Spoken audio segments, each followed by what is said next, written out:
Watchtree, Watchtree, Watchtree. We've just been there. It's a great family day out. It's definitely worth the trip because they're kind, they're good with social distancing, and there's a burger stand. That is why I love Watchtree so much, because it has a burger stand. That's not the only reason.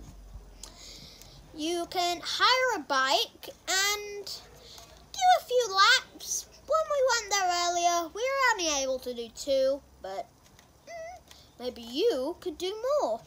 You can also, surprisingly, you can buy helmets. This is from Watchtree. And we also wrote my name on it, because my mum also has the exact same coloured helmet and shape, so we had to write our names on it. But that's not about Watchtree. And, well, you should go there. And you're about to see a clip of me at Watchtree. Yay.